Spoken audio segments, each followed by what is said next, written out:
Hello fellow booktubers. Today I'm going to discuss everything related to one of the biggest classics when it comes to English literature and also the Oedipus complex.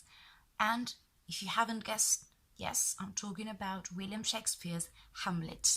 Hamlet is Shakespeare's longest play, and to be quite honest with you, it is a play which I found rather difficult to follow, and even if it has the book I bought came with some side notes and some explanations, I really found that it was quite difficult to follow.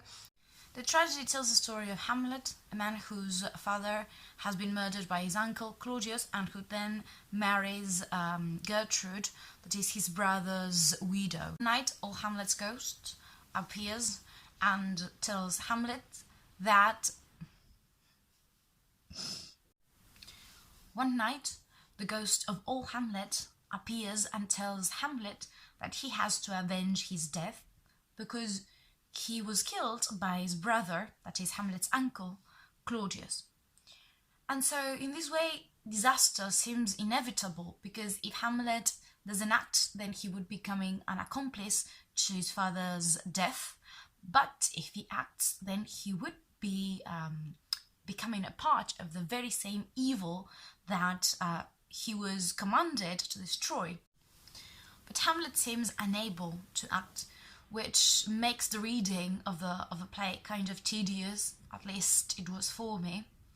And we may ask then, why doesn't he just kill his uncle? Because you're reading and nothing happens. Or it's not that nothing happens, but it is that you say, okay, go and kill him. But he doesn't. And why, we may ask. And there are different theories. The first one says that if he kills his uncle, then he would become a murderer as well. And this would stand in contrast with his noble character, because he's a noble man. But this, in a way, is also a perfect example of the pettiness and the nobility that are embodied in Shakespeare's tragic heroes. The other theory is far more twisted, and it is related to the Oedipus complex I mentioned some moments ago. Hamlet's successful repression of the jealousy for his father and attraction to his mother are reactivated due to Gertrude's marriage to Claudius.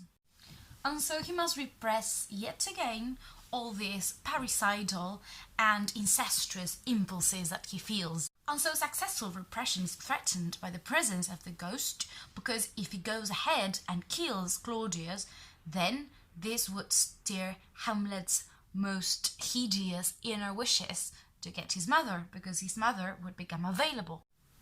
Twisted, right? And it doesn't really ever get any easier, because as the play unfolds, just, I don't know, be prepared to